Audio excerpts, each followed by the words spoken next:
Hello and good afternoon, দেখছেন খবর দিনভর। আমি রুমেলা রয়েছি আপনাদের সঙ্গে। আর শুরুতেই যে খবরের দিকে নজর রাখতেই হচ্ছে লেদার কমপ্লেক্স, আর সেখানে 3 শ্রমিকের মৃত্যুর ঘটনা। মাটির নিচে পাইপলাইনের কাজ চলছিল, সেই সময় 3 শ্রমিকের মৃত্যু হয়। কেন মৃত্যু, কি কারণে মৃত্যু, আসুন জানার চেষ্টা করি। আমাদের প্রতিনিধি কল্যাণ এই মুহূর্তে রয়েছেন টেলিফোনে। কল্যাণ, কি কারণে 3 শ্রমিকের মৃত্যু হলো?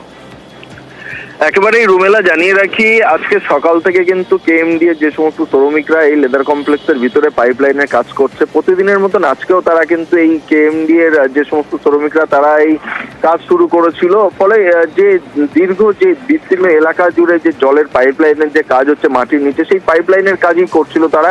সকালে হঠাৎই সেই পাইপলাইনের মধ্যে যে লেদার কমপ্লেক্সের যে কেমিক্যাল মিশ্রিত বিষাক্ত জল, সেই বিষাক্ত জল হঠাৎই পাইপের মধ্যে ঢুকে যায়, আর তার ফলে কিন্তু অক্সিজেনের অভাবে এই 3 শ্রমিকের মৃত্যু হয় বলে দাবি করছে অন্য বিক্ষুব্ধ শ্রমিকরা।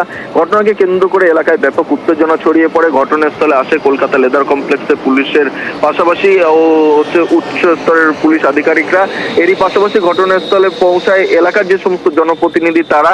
তবে কিভাবে এই যে পাইপলাইনের মধ্যে এই বিষাক্ত জল ঢুকলো সেই নিয়ে কিন্তু যথেষ্ট ধোঁয়াশা রয়েছে পুলিশের পক্ষ। দায় তো কাউকে নিতে হবে।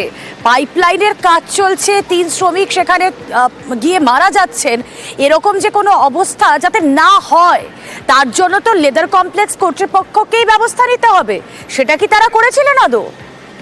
লেদার কমপ্লেক্স কর্তৃপক্ষের বিরুদ্ধে যেটা বারবার অভিযোগ উঠছে যে এই যে বিস্তীর্ণ এলাকায় যে লেদারের কাজ হয়, চামড়ার কাজ হয়, সেই বিস্তীর্ণ এলাকায় যে বিষাক্ত কেমিক্যাল মিশ্রিত জল, সেই কেমিক্যাল মিশ্রিত জল পরিশোধনের জন্য সরকারের পক্ষ থেকে কয়েক কোটি টাকা খরচা করা হচ্ছে। সেই চেম্বারও তৈরি করেছিল, কিন্তু তারপর সঠিক যে প্রক্রিয়া, সেই প্রক্রিয়া মেনে কিন্তু এই জল পরিশোধনের কাজ হয় না। ফলে সমস্ত কারখানা থেকে যে বিষাক্ত কেমিক্যাল মিশ্রিত জল বার হচ্ছে, সেই সমস্ত বিষাক্ত কেমিক্যাল মিশ্রিত জল পাইপ লাইনের মাধ্যমে সেই জল সরাসরি কিন্তু খালে এসে পৌঁছাচ্ছে। যে জল ওই যে চেম্বারে পড়ার কথা ছিল, সেই চেম্বারে কিন্তু পড়ছে না বলেই কিন্তু শ্রমিকরা দাবি করছে। তার ফলেই এই যে এত বিষাক্ত বা দুর্গন্ধযুক্ত জল কিন্তু এলাকায় রয়েছে। আর সেই যে পাইপলাইনের কাজ হচ্ছিল, সেই পাইপলাইনের মধ্যে এই বিষাক্ত জল ঢুকে পড়ায় কার্যত অক্সিজেনের অভাব সৃষ্টি হয়। আর সেই অক্সিজেনের অভাব সৃষ্টি হওয়াতেই 3 জনের মৃত্যু হয়েছে। রুমেলা, বেশ।